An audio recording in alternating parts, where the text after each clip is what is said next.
All right, I'm going to get started now. For those who don't know me, in case we have some guests here, I'm Jacqueline Knapp, head of the art department at USAO, and this is our art career lecture series. I believe this is our 13th, maybe 14th year. I've lost count.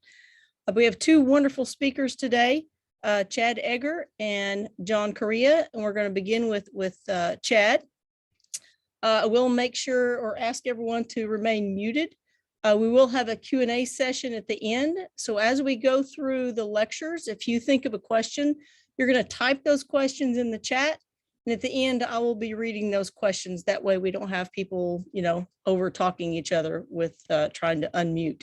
So just stay muted and I will be reading those questions for you. So, okay. Just to introduce Chad. Chad Eggar is an artist, designer, and illustrator based in Oklahoma City. Chad received his Bachelor of Fine Arts in Art with a concentration in painting from USAO, I believe 2017. Went on to receive his Master of Fine Arts in Painting from the University of Miami in Oxford, Ohio in 2020. Chad has then moved back to Oklahoma, and we're happy to have you back here, and is now currently has been working as Creative Services Coordinator for USAO, and I believe recently has taken a new position as graphic designer with Cook Marketing in Oklahoma City. And Chad, you can correct me if I'm wrong there. So I'm going to say, Chad, you are on. So I'm going to try to unpin myself here if I know how to do that, and let you take over from this point on. Okay. All righty. Thank you. Let me get my PowerPoint started. Okay. Can everyone see that? Cool. So yeah, that was you said it all there, Jackie. Thank you. So yeah, my name's Chad Eggar. Just to supplement that a bit, I'm an Oklahoma native, so I've been here my whole life. Just for those 2 years, lived in Ohio. So just to preface everything, I feel like I'm still pretty early in my art career. But I'll go through everything and hopefully there will be some sort of insight there for everyone. Oh, and yes, you said it right. It's Cook.com for my new job. I'll talk about that too. So yeah, let's get started. So when I first started college at USAO, I wasn't quite sure if I wanted to go into science or art. So it's pretty fitting that I went to University of Science and Arts. Eventually though, after talking to Jackie and parents and all the people, I decided to focus solely on art. So it's kind of interesting though to look back even now at that sort of that back and forth between science and art and see how it kind of influences me even today. It's something that I'll touch on a lot, I think, but for what I wanted to focus on now is, I tried all the different kinds of arts, all the different mediums, took all the intro classes, and what really stood out to me was painting. I really fell in love with it, and it was something that I became really passionate about. So these paintings here are later undergraduate work. They have titles, but they're mostly untitled these days as I don't really show much of that stuff anymore. But I became really obsessed with a sort of prolonged and direct observation of painting from life. And the more I observed things, I thought, it's so interesting how I can take this three-dimensional view of something and flatten it into an image.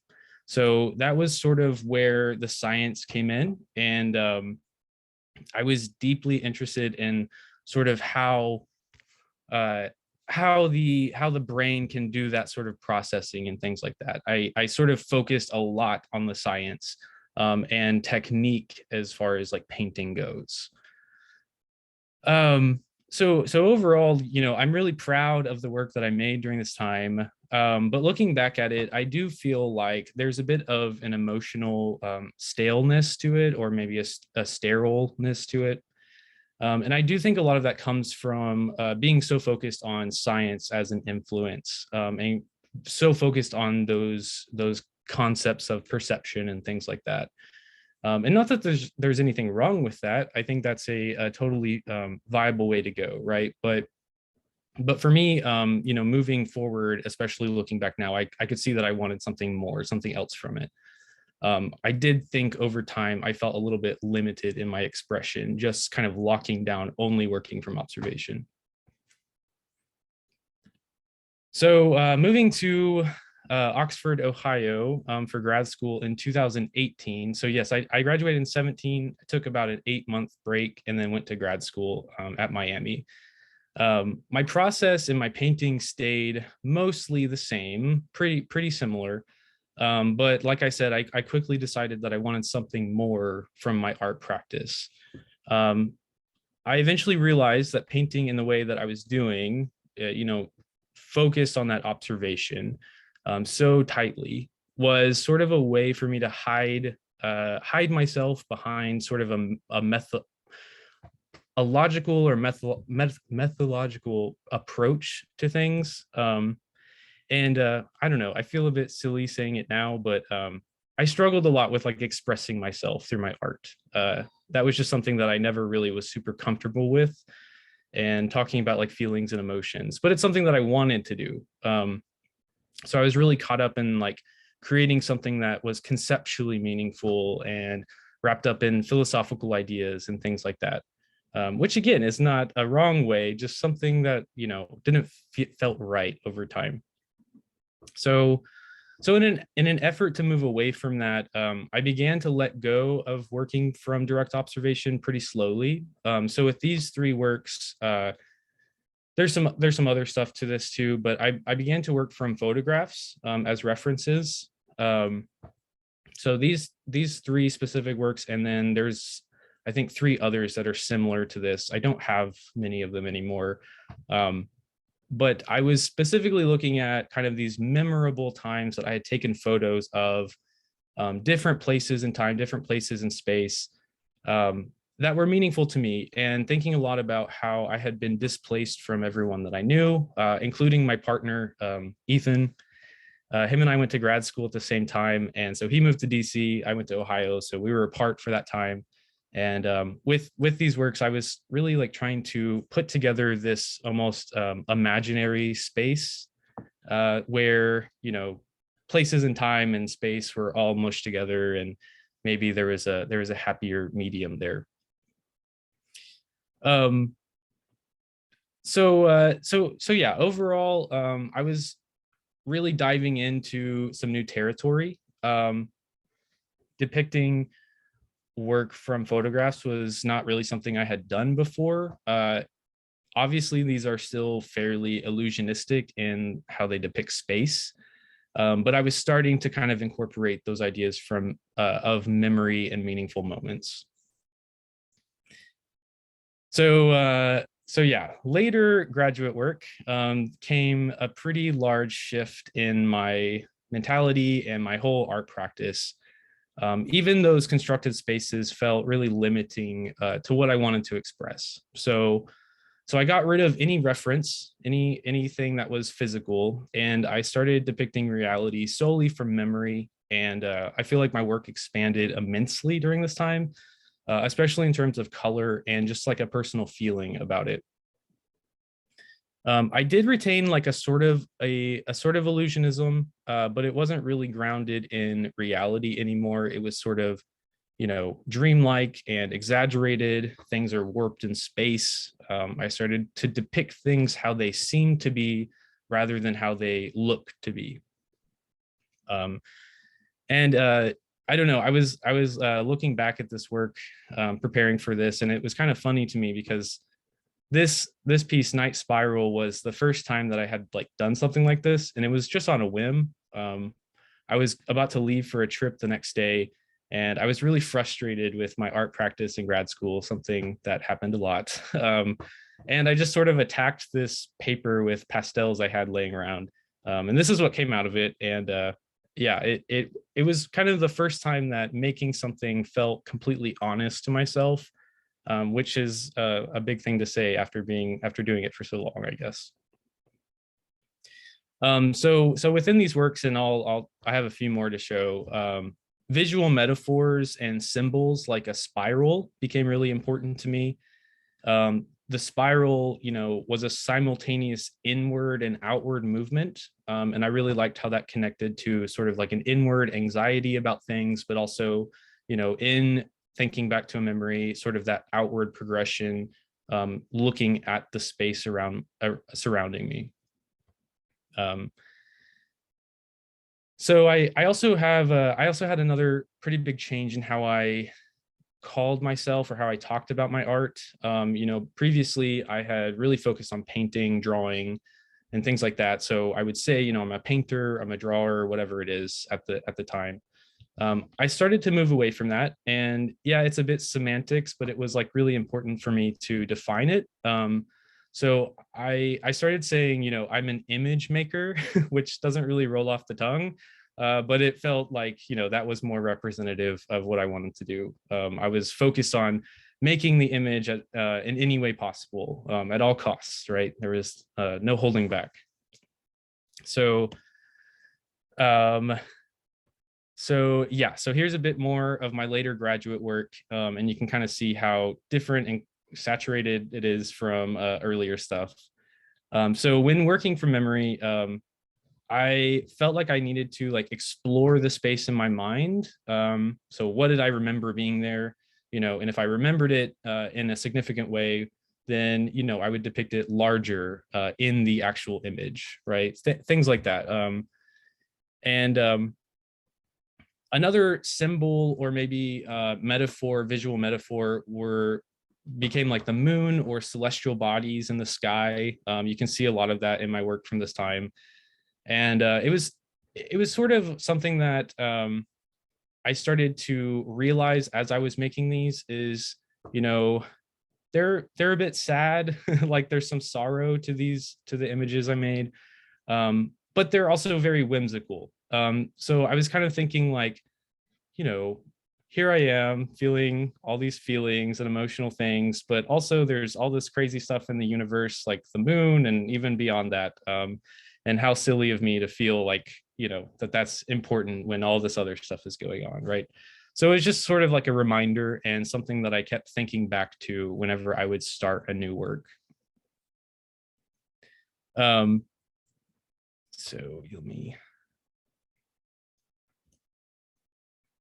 So here's two other works from this time. I think this is the last two that I have. There's quite a body of work. This was mostly the stuff in my thesis show for grad school, but it started to diverge in a slightly different way towards the end, which I'll show you.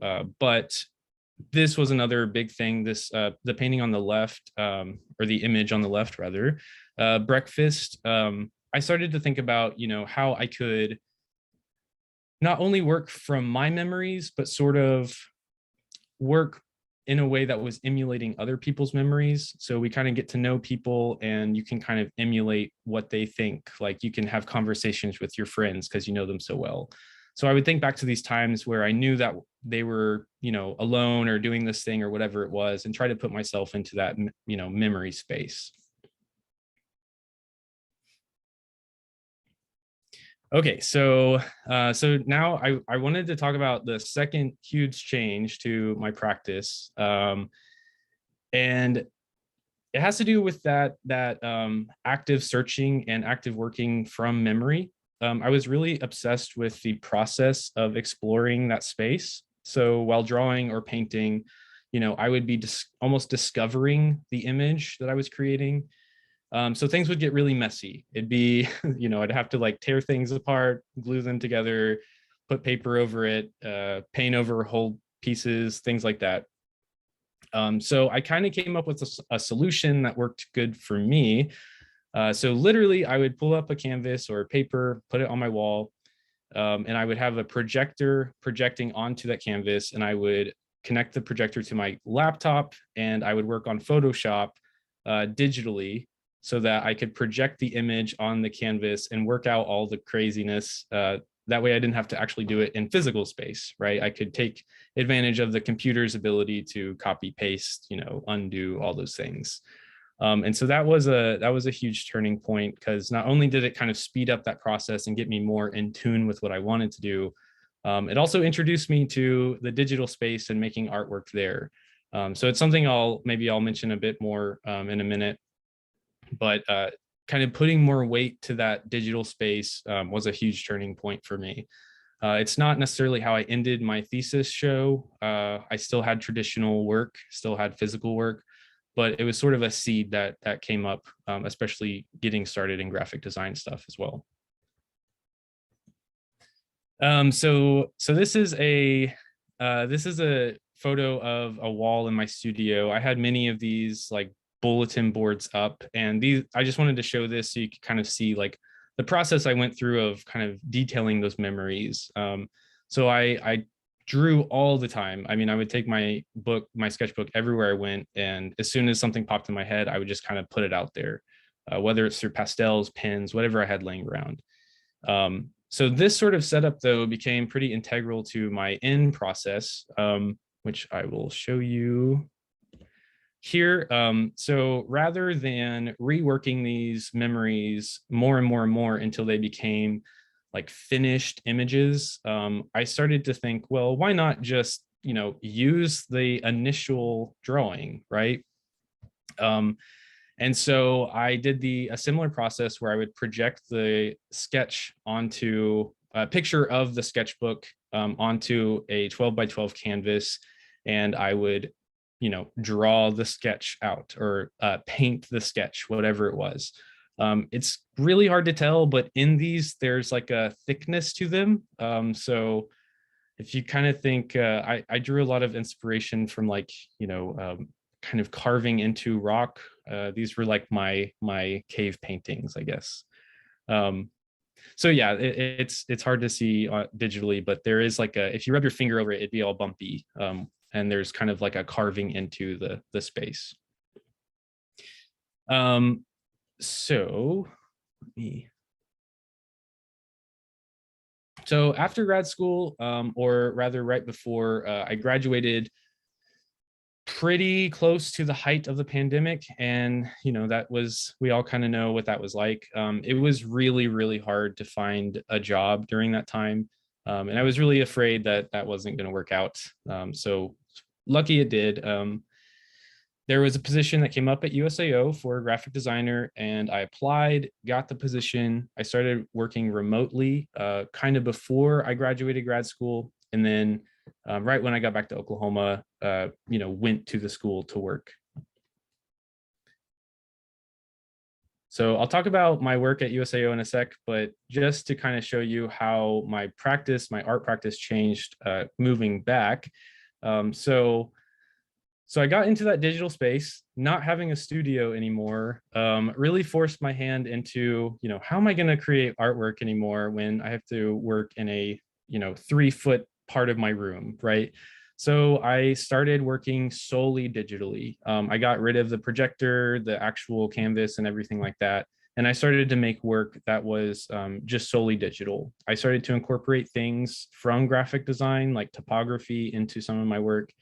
And a lot of these I'm still kind of working on all the time, back and forth. They're never exactly finished, but these are 2 examples. This is one other recent example of just a digital image I made. But at the same time, I was also making things for USAO all the time. So if you don't know, I'm the sole graphic designer for the school. So my workload is quite a lot. I work with all the different departments, all the requests that come in. I can't touch everything just because it'd be impossible. So there are lots of things that I don't have a hand in, but there were a lot of things I did. So these are 3 random examples I pulled. On the left side, I've got, I worked on symposium stuff, lectures, identity systems for those things, kind of rebrands, soft rebrands. In the middle, I've got a postcard. I did lots of things like this for admissions, advancement, alumni, all those different departments. And then right as a new graphic designer, and I started here, the university decided to do a rebrand, which we all are aware of. I worked with a freelance designer who came up with the new logo. And I also worked with Kreider, the marketing firm that USAO partnered with. So for the new logo, the Minerva logo, my part in that was the typography. So that's what I did. I also came up with, on the far right here, I came up with a new letter mark that I don't think has been used quite yet, but some merchandise it's been used. So I've also had my hand while I've been here in doing freelance design, and I got the opportunity to was hired by the university at Buffalo to design their MFA catalog. And that's a project I'm really proud of. And it was really, really fun to work on. I worked with the students directly, and they were great because they were like, do whatever you want, make it an art piece. We trust you, right? So I came up with everything on my own, and then got their approval and went from there. This is a mock-up I made to show it. I do have physical copies, and I worked with the print shop in Buffalo called the Pickle Ship. We added some embossing elements to the back and some foil elements to the front, and that was fun to talk out with them too. Here are two mock-ups spreads from the inside as well. So the overall design was similar throughout the entire book, but each individual artist's pages, the design changed to sort of reorient to their color palettes they used.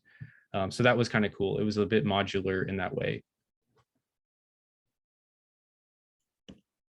On top of all that, I've also been doing some freelance illustration work. So I was hired by OESD, Oklahoma Embroidery Supply and Design. And this was a collection of designs that I pitched to them called Breakfast Collection. So here's 3 of them. There were 8 final illustrations that they bought for me. And that was really fun. That was a fun process. And I hope I can do more of that because who doesn't love to draw and get paid for that, right? So again, on top of all of that, I've also been exploring teaching. So if you don't know, some of you, I'm sure I have had in class, but I've also been adjuncting at USAO. And that was something I had a hand in during grad school. I was able to teach classes on my own in grad school, and that was a great experience, something that really expanded my passion for it. And I've been super happy to be able to do that here too. So I've taught digital photo 1, 2, and 3, and then graphic design 2 and computer illustration. And that's been amazing. I hope that I can continue to do that in the future, whether at USAO and beyond. Teaching is really something like a long-term goal for me. So like Jackie said, recently I have accepted a new position as a graphic designer for CookCom, a design agency in OKC. So I have a remote position, which is awesome. I'm looking forward to that. And I'll be working on things similar to what I do now, but we'll be working with local businesses, education places, nonprofits, things like that. And primarily, I'll be working on branding, identity, and graphics for those sorts of things. So I can't really say anything much about it because I haven't started the job yet. My official last day at USAO as a graphic designer will be next week on Monday. So yeah, don't have any insight of what it's like yet, but I could talk about maybe the interview process if y'all have questions about that. So yeah, so the last thing I had, I was really trying to rack my brain about advice that I could give to students. And like I said, I'm pretty early in my career, but 2 things I could think of that came up was 1, be open to new things and new directions. I never imagined that I would do graphic design, never ever, but I did it and I absolutely love it. So yeah, be open to new things, new directions. Your decisions are not set in stone, and you should reserve the right to change your mind. So that was one thing that it's maybe obvious for other people, but it wasn't for me. And the other thing is that you won't find out what you want and what you don't want without trying. So, this applies to a career or any job, right? But it also to artwork as well. If I'm struggling with an image or something like that, I don't know what step to take next. A lot of times I will just kind of introduce a problem to it. Some sort of thing, whether it's like splattering paint or drawing on top of it, introducing some other thing to it. And that answers my question, right? I'll know immediately if it's right or wrong. And then I can, again, make another decision, know if it's right or wrong, and move on from there. So yeah, that's my experience so far. And that's the two things of advice I have. And I'm happy to answer any questions about anything else. Excuse me. Thank you, Chad. There are a couple of questions in the chat, and there are two that specifically respond to you. So I'm going to go ahead and throw those at you right now. Okay. Okay. Yeah, sure. The first is, what made you decide to pursue a master's after getting your BFA? And do you think your painting experience was important in influencing what you do today? Okay, so what made me decide to go for that was I knew I wanted to try teaching, and I also knew I needed an MFA for that.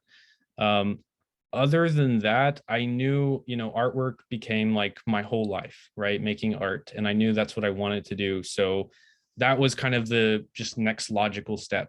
I applied around to a lot of places, and what really kind of pushed me over the edge is that Miami offered me a full ride, a job while I was there. And so, that's why I did it. What was the second part to the question?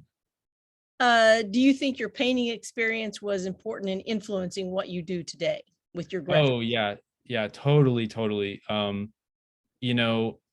I feel like there's a direct connection between how my paintings progressed and graphic design. I almost see them as two of the same things. When I'm making an image or whatever it is, it's still a design. It's still a two-dimensional design, and so that's. I don't. There's no longer like a separation between those things for me. Okay, and you may have just answered the next question, but the next question was, do you feel that your graphics and painting are two different entities, or is there a transition between the two? So Yeah, no, totally. I think definitely melts into each other. I don't really see my practice as like I'm a graphic designer or I'm a painter or I'm a whatever. It's just kind of all my art, and some of it is for businesses and some of it is for myself. okay, good. I'm going to save the other two questions to the end because I think they both can relate to both you and John. Okay, great. All right, thank you so much. I'm going to no problem. Move that pin here, and all right.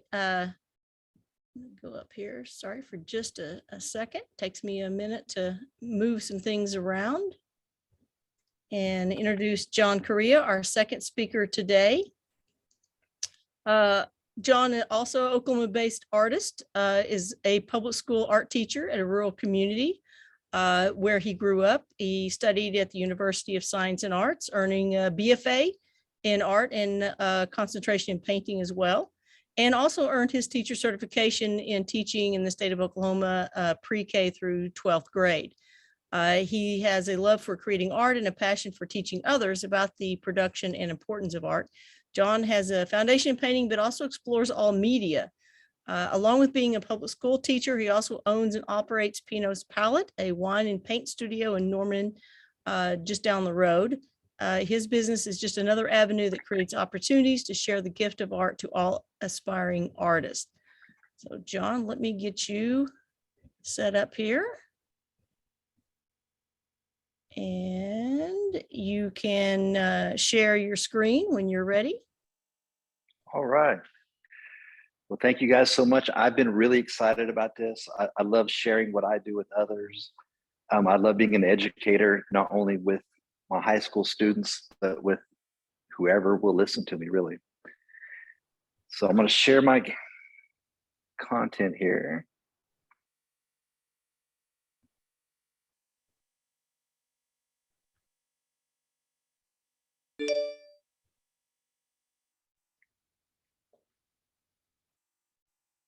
All right, can you see that, Jackie?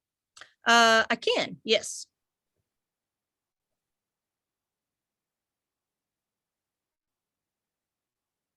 All right, so once again, my name is JonCorea, and I just built this quick little presentation just to share with you guys. Today, I'm going to talk about my background, my career, my business, the importance of an education, the day in life of owning a business, and answer some of Jackie's suggested questions. She did let kind of on the side, but she told us here's some things that you guys could talk about. So there are a few things that are in my presentation that I'm going to share with you guys. But I graduated Purcell High School in 1997. I went straight to college after I graduated high school because that's what you're supposed to do. And I wasn't mentally ready. So I took a couple years off, got married, had a kid. So I started college a little bit later than a lot of my peers when I was in college. But I did end up graduating at USAO in 2006. I became a high school teacher. Oh, I put a lot of pictures because we're artists and we like to see pictures. So I put some pictures in there too. So, and I'm the owner of Pino's Palette in Norman, and I'll talk about both of those things in my life. I had to put a shout out for the wife over in the lower left of the screen, then my Teacher of the Year plaque in the middle, and then the Michael Scott World's Best Boss on the right. Because those are kind of the three things, that and being a father, that, you know, run and rule my life. And it's not a motivational speech, but still, this is one of my favorite quotes. It's not by The Rock, but The Rock makes it sound a lot cooler if there's a picture of it. But the quote is, if someone tells you you can't, they're showing you their limits, not yours. And I think that's a big thing that I've looked at in my own life, that I truly believe I can do anything I want to. And I know you guys can too, but it's just about going out there and grinding it out and getting what you earn, getting what you deserve. So anytime there's a Jackie question, I put her little picture up there. So this is one of her questions, and I thought it was a good one. Entering the job market and the most important aspect to consider when applying for jobs. Jackie and I were talking a couple weeks ago, and I was telling her how that, you know, so many of my friends that I went to college with, I don't want to be negative Nancy here, but they got a degree in their hobby. They had no career ambition. They're amazing artists, but what are you going to do with that art once you graduate? So that's part of what I'm going to talk about today, is because there's so many jobs, and there's jobs you've never even heard of that you're probably going to work in someday. So stick with it. If that's your passion, if that's what your love is, stick with it. And whenever you start looking for jobs, get out there and just try anything. Talk to people. Get out and apply to different weird places and just see where it goes.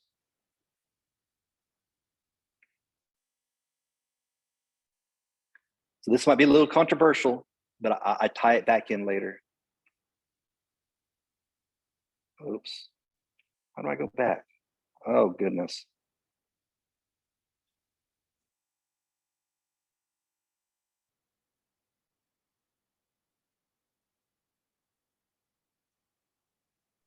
I have some good questions in there, John. Oh, man. Yeah, you did. You had a lot of gold.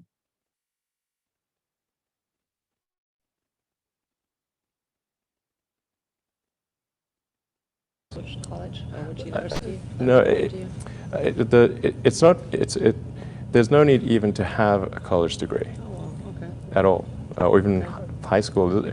I mean, if somebody graduated from a great university, that may be an indication that they will be capable of great things, but it's not necessarily the case. You know, if you look at, say, people like Bill Gates, Larry Ellison, Steve Jobs, these guys didn't graduate from college. All dropouts, yeah. But if you had a chance to hire them, of course, that would be a good idea. Yeah, okay.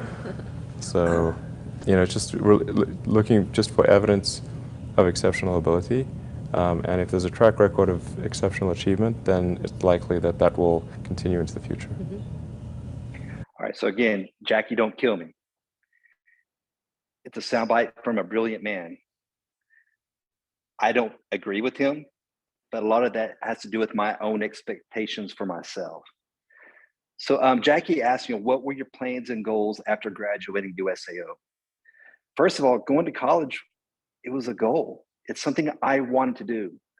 On that lower right, try not to get emotional, but my favorite picture I have, back when I had hair and my sweet, beautiful granny was still alive, to be at my graduation and the pride that she showed after I graduated.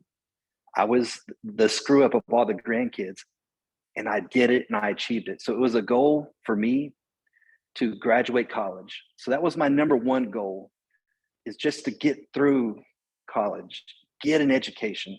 That way I could do something with my life. And I never changed majors. I always wanted to be a teacher. There were amazing teachers that really were inspiring to me, that helped me carry on through life at some of the hardest times of my high school career. And I wanted to do that too. So I never changed majors. I didn't want to be a professional artist and go to galleries and show all over the world. I wanted to teach others. And another one of my goals after graduation was I always wanted to own a business. Now, I didn't know I ever would, because I had a career as a teacher and I had fun doing what I do, but it was still a dream. Like, what if I could own my own business? So as far as being a teacher, what is it like to be a teacher? This is it right there. It is big mouth, but with real people. But it's so much fun. If any of you guys are thinking about being an educator, do it, try it, because it's so fulfilling. Even the bad days that I have are better than the good days that most of the people I know what they have. I have fun every day. There's stress involved with it, but I love being a teacher. Now, you don't make a lot of money as a teacher, but if you can go make 40K a year working only 9 months a year, it's not that bad. Teachers complain about their money more than they actually probably should. But it's a lot of fun. It's been very rewarding. I've met amazing people throughout my career as being a teacher, and I wouldn't give it up. Probably not give it up for anything, even though I have a little bit of a plan, but I'm not sure if I'm going to go into all that today. But those of you that are thinking about being an educator, try it, do it, because you could be that person that you needed whenever you were a kid.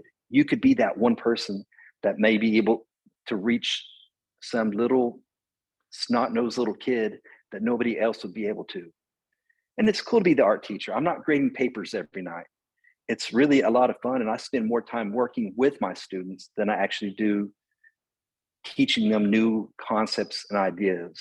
I believe in being more of a studio, being a facilitator after you get some of those core basics in there, which is a lot of what college is like. You're taught the basics. Now, what can you do with those things? Being a business owner, what is it like? It's tough. I actually, again, teachers said they make enough. Most teachers have a side job. I started working at Pinot's Palette. It is a franchise. Whenever they opened this studio in 2017, I'd never been to a wine and sip place. I didn't even know what the heck it was. But my sister said, "Hey, have you ever heard of this thing?" I'm like, "No." So I Googled it and like, "Oh, that sounds cool. I get to, drink wine and talk to girls and paint. Sounds like the perfect thing. I don't know why my high school counselor never told me about this." So I just did it for 2 years, just being, working part-time, making extra money. And then after 2 years of working here, the owners decided they wanted to go on to a different business venture. So my wife and I, we bought the business. And it's been ups and downs. We finalized the paperwork of buying the business like 2.5 months before COVID hit. So it really teaches you how to be creative. So when you own a business, it all relies on you. You have employees that you have to take care of. You have a family you need to take care of, and you're always going to have bills. So what can you do to keep that business going? And just a couple, I'll just read one. To build your build your dreams, or someone will hire you to build theirs. And that's really the truth. There's nothing better than being your own boss, you know. And it's difficult. It's very difficult being a business owner, but it's so rewarding. And if I want to take 3 weeks off, I can take 3 weeks off. Now I have to face the consequences to that deeper than if I were just an employee, but I get to build my dreams, and the things that I build represent who I am. And just a couple of things about small businesses, because I think it's fascinating. I mean, I'm not a big numbers guy. Again, I'm an artist. I don't register numbers very well, but there are so many. That's what makes this country great, is the huge amount of small businesses. So there's over 28 million small businesses in the United States. 28 million people that have less than 150 employees. That is what builds this country. Small businesses are the ones that create and build and sustain our economy. 70% of small businesses are owned and operated by one person. And I think there's never been an easier time to be your own business, be your own boss. There's so many websites, and there's Etsy, and there's, you know, Amazon Marketplace. And as an artist, there's so many avenues for you to show your art and sell your art, or whatever item that you want to show the public. Small businesses also pay 44% of the United States payroll. That's a big number. So almost half of the payroll, almost half the people you know, they get paid according to a small business, not some big multi-conglomerate, you know, boardroom full of suits. It's done by people like me that get out there, have a business, and they grind it out, and they work for the community, and they work for their employees, and it's very fulfilling.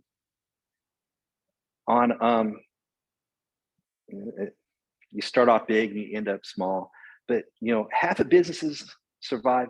Only about half of businesses survive 5 years, because it's hard. In order to own your business, if you want to create a business from the ground, be ready to not get a paycheck for the first 2 or 3 years. That's the sad state of owning and promoting your business, is you might not make any money for the first 5 years. Can you live life without getting a paycheck for 5 years? But what is this? The most 70% hit the 2-year mark. So it is difficult to own your own business, but to me, it's a dream come true. This is the front of my store. That's also cool that, you know, owning this business, that I get to stay in contact with, you know, my students. Actually, 2 of my former students are still employed by me, and they're actually both USAO graduates. So if you know Harrison Johnson or Casey Gilman, they both work for me, because as soon as you get out of college, and they both have like grown-up jobs too, but they still need that little extra bump to make their bills each month. And again, I've hired several of my former students. It's almost like I give them a 4-year interview before I hire them, by them being my students. So it's amazing that I get to meet so many amazing students that are amazing artists, that I can hopefully someday hire them, hopefully after they get out of college, or while they're going through college, because it's the funnest college gig. I would have loved to have done this in college. Well, my link didn't work to my website, but that's okay. As far as costs for owning a business, so a business like mine, now this isn't like if you're selling things on Etsy. This is like if you actually own a brick and mortar business. Taxes, they will eat you up, because you know, everybody wants a little piece, especially the government. Rent was one big thing that you have to calculate in. You know, if you're going to rent a facility, are you going to pay $2,000 a month? Are you going to pay $10,000 a month? Those are things that you work hard, you see all this money coming in, you're like, oh man, I just got to pay $4,000 a month, you know, for rent for my business. But you know, those are things that when trying to open a business and create something for yourself, that you need to think about.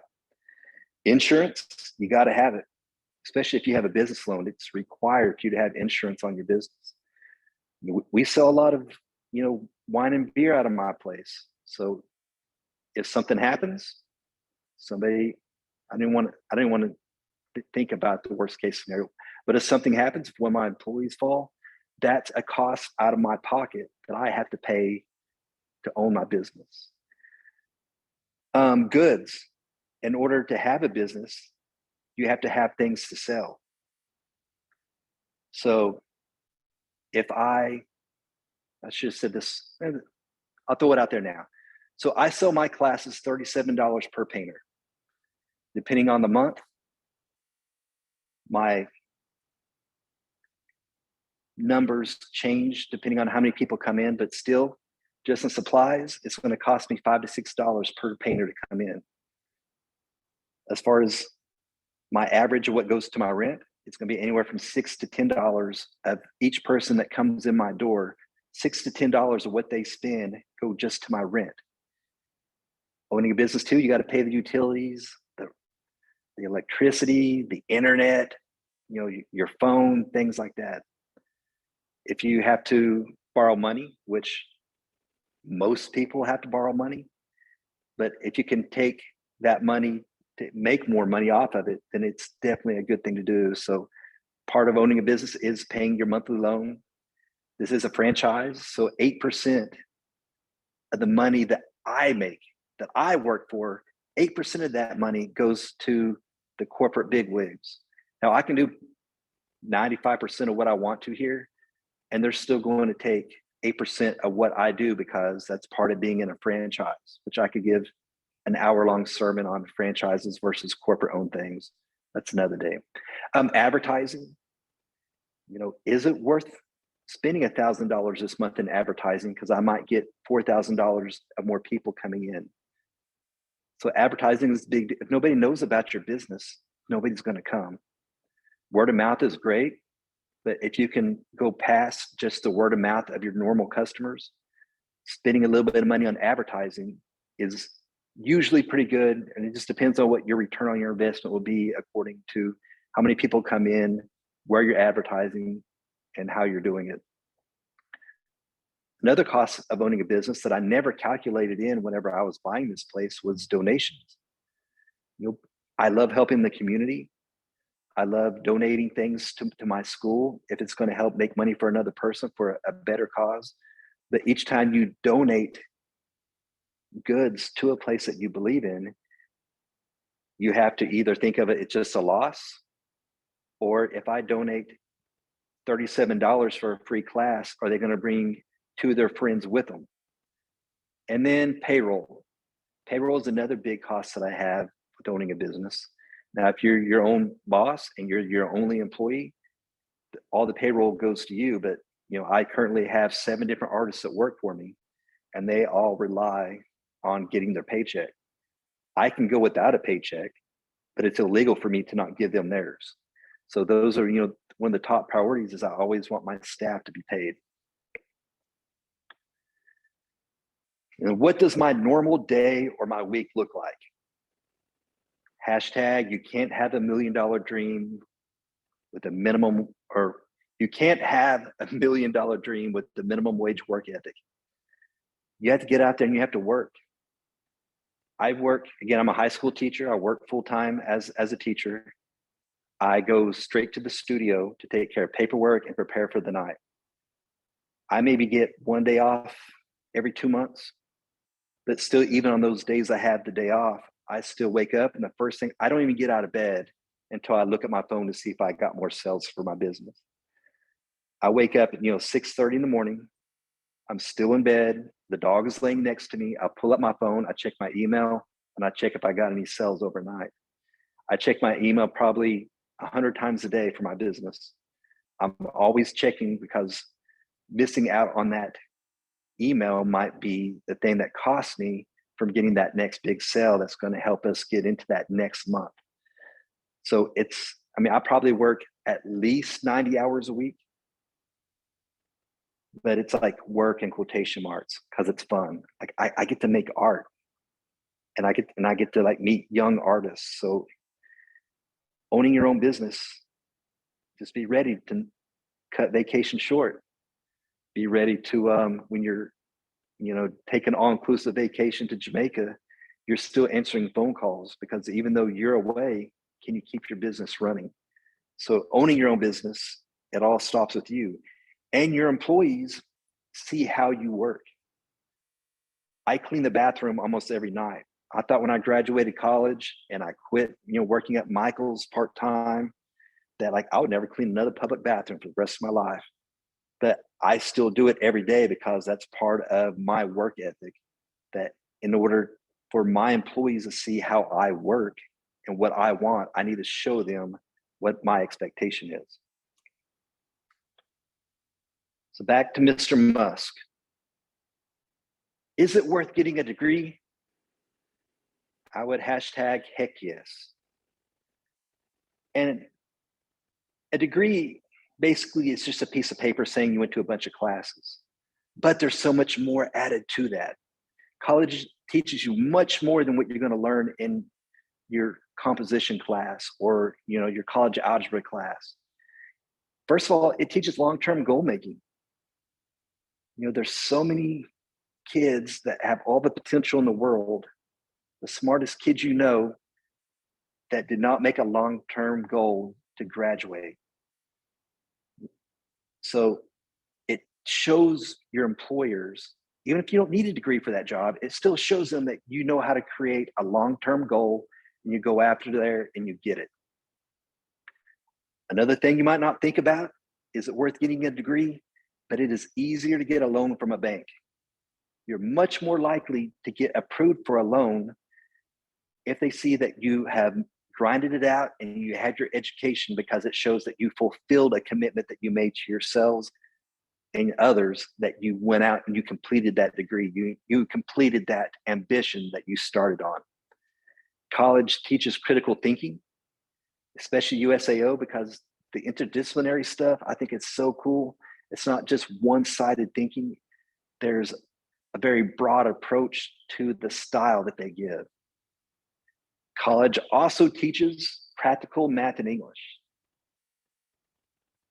It teaches you more real life. To me, I feel like I got less, here's an equation, figure out how to answer this question, to more practical approaches to what math is. English classes especially, because in college you write 800,000 papers a semester. That's teaching you to be a better writer. So if you have to write a grant, if you have to write a local council member, things that actually come up in life, those English classes will teach you how to better get your idea across on paper. Also, it's a goal. I know if you guys are there, it's either a goal of yours or it's a goal of somebody that cares about you for you to go to college and get a degree. Critical reading, that's another big important of getting a degree, because it's not just getting on Quizlet when you're in high school and putting down regurgitated things. College has much deeper thinking that builds up as you go through the program to make you a better reader, to see where the real information really is. What's the important part? What does it actually mean? And networking. And I'll mention networking again later. There's nothing better than meeting a bunch of friends when you're in college that are going to be future lawyers. That way you can call up your lawyer buddy that you had, sophomore statistics with, like, hey, I have this thing going on. What should I do? You're going to work with people, or you're going to go to college with people that are going to be future law enforcement. That's a great person for you to know too. All these amazing people that you have classes with are the future of the country. They're going to have the grown-up job someday.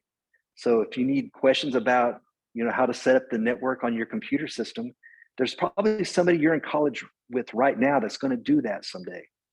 You're going to school with future nurses and doctors. Those are the people that you can talk to and build relationships with, that you can ask them for basically free labor from, or future accountants. There's so many people that you are in contact with every day that can help you in your adult life. All right, so what is your best advice for students while at USAO? Number one, work hard. College isn't cheap. Get all you can out of it. Work hard, bust your butt, build work ethic, and just do the best you can. A big thing, and I mentioned it on the last slide, but socialize, talk to people, go on dates, go to basketball games, I'm not sure if the drive-in theater's still there, but go watch a movie at the drive-in. Go out and just spend time with the people you go to school with. That way you can build relationships with, not only for friendship, but also for friends that you can have for life that could help you in your career. Another big advice, go to class. That was my angry dad voice, but go to class. You never know what you're going to miss. Do your homework. Homework is the easiest grade and it prepares you for the test. Be forward thinking, but live in the moment, because you guys you're either running or you're crawling towards the finish line. And that's important, but still think about the future, but still live in the moment, because this should be a mostly fun experience for you. You might not think it's fun now, but when you look back on it, like, oh my gosh, I wish I could go back for even one day to see what it was like when you're just with all these amazing friends and all these relationships that you built. The next thing for advice, the job you will possibly have in the future, you probably have never even heard of or thought of. Especially now, things are always being created and there's new stuff and there's some sort of crazy art place that you like, oh my gosh, people get paid to do that. People, what if you're the next guy what if you designed the next Yeezy shoes or something? You could be that person, but it's possible. But those are jobs that you've maybe never heard of that you could possibly have. Take advantage of your studio time. Whenever my last few semesters at USAO, I'd go through over 1,000 pounds of clay. I'd be in the studio as much as I possibly could because I get free kilns. Most of the time you get to use I'm not sure if it's still like this anymore, but I don't have to pay $8,000 on glazes. Studio time is the most important part of being a major. So, as an art major, use these to your advantage. Use that studio. You're paying for it. So get as much out of that as you can. In your classes, do more than what's expected. If you're in printmaking class and they want 4 editions, do 8. Paper's cheap, but do extra. Come up with another design that, just in case if your professor doesn't like that one, you have another one on standby. Those things are noticed. And not only by the professors, but your peers know who the hard worker is too. So the biggest nerd you're going to school with is going to be the one that's going to be the boss someday. But they see you busting your tail, you're more likely to be hired. Another advice, it's okay to not be successful. It's cool to fail. You just learned another way not to do it. So try as much as you can. If it's horrible, cool, you learn one way not to do it. But it's okay to not be the most successful, but still try. And last but not least, finish. Especially those of you that are paying student loans or taking student loans, you still got to pay them back whether you finish or not. So finish, get it done. It's worth it. That's my last slide.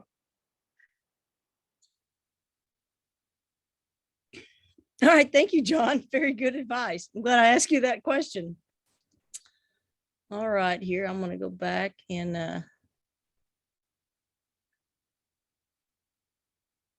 again, sort of do a little bit of technical stuff. Okay, I got a couple of questions for you, John, and then I've got a couple of questions for both of you. So first off, for John, in regard to the business, would the pandemic have changed your mind about buying the business, or would you have gone into it anyway? Ooh. You want to know the real truth? Yeah, absolutely. The pandemic probably made me more money. Now, when it first started, it was terrifying. I still got to pay, you know, $3,800 in rent next month. What am I going to do? What am I going to do? The first couple months were rough, but then there were all these grants that came out from the government to sustain small businesses. So instead of, and we started take-home kits, and we were creative. So I was able to make my bare minimum, even though we were shut down for a couple months. But then whenever I got, you know, state grant, city grant, PPP, round 1 and 2. So I got enough in grant money that I probably actually made more money because of the pandemic than if I hadn't. I hate saying that, but I'm not going to lie to you. I would never lie to you, Jackie. It's okay. It's all right. Not a problem. I mean, I'm happy any business has made any money and survived through the pandemic, because so many of them, you know, failed for different reasons. So that's good news. Okay. Another question. Did you have good financial resources and connections when you were starting up? A couple of things that they have listed as possibilities in terms of knowing the right people, having the right social skills, artistic skills, having enough money, free time. Not everyone has, you know, the ability for those things. How were you able to make it? Where did you put the most emphasis there? I'm not sure if Katie Wallenberg's listening or not, but she was working. She worked for me for a while, and she broke my heart, and she quit. I still love her though. Whenever I first took over, I was extremely wound up. I, you know, used my home as collateral. I put all my savings into it. I borrowed a little bit of money off my mom and one of my buddies. And then that was the stressful thing, is, you know, having to get some help from others. Now, I mean, they're all paid back, and I mean, I still have my business is still as collateral for, but if I lose my business, I lose my house. Mm-hmm. So that was a big motivator too. But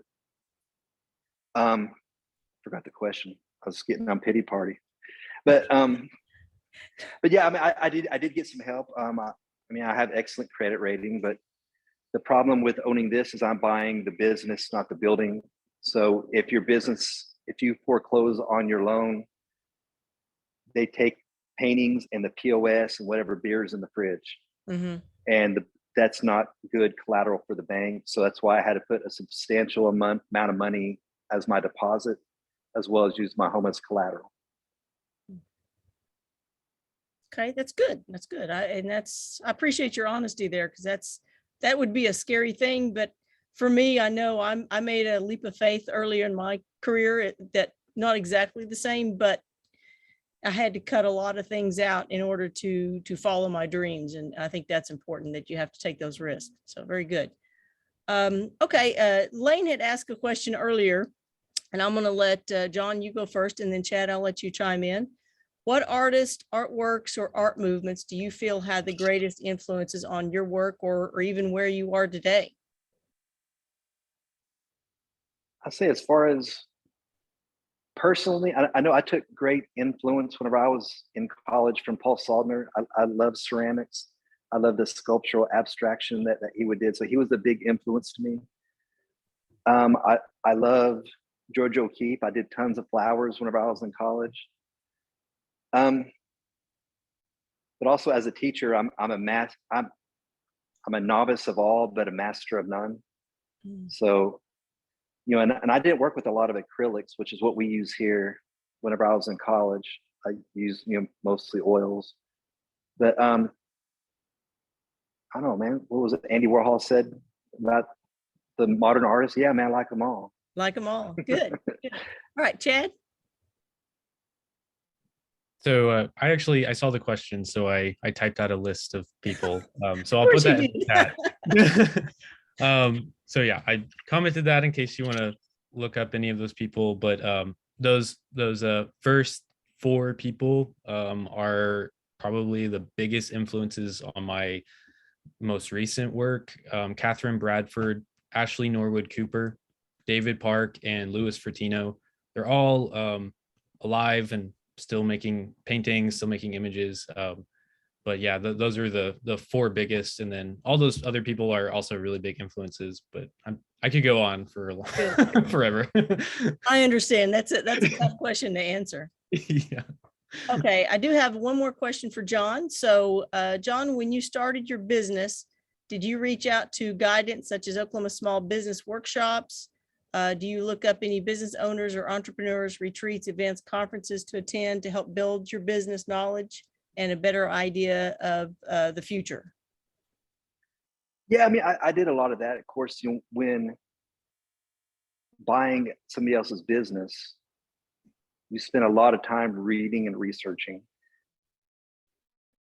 Now, there's a lot of things I don't, because it can't be the city commerce that, because they have to commit to that. But you know, great partnerships with business people. Realize, you know, my business through the SBA, Small Business Association. It's a federal entity. There's I don't know how many else. Oops, I think we lost John.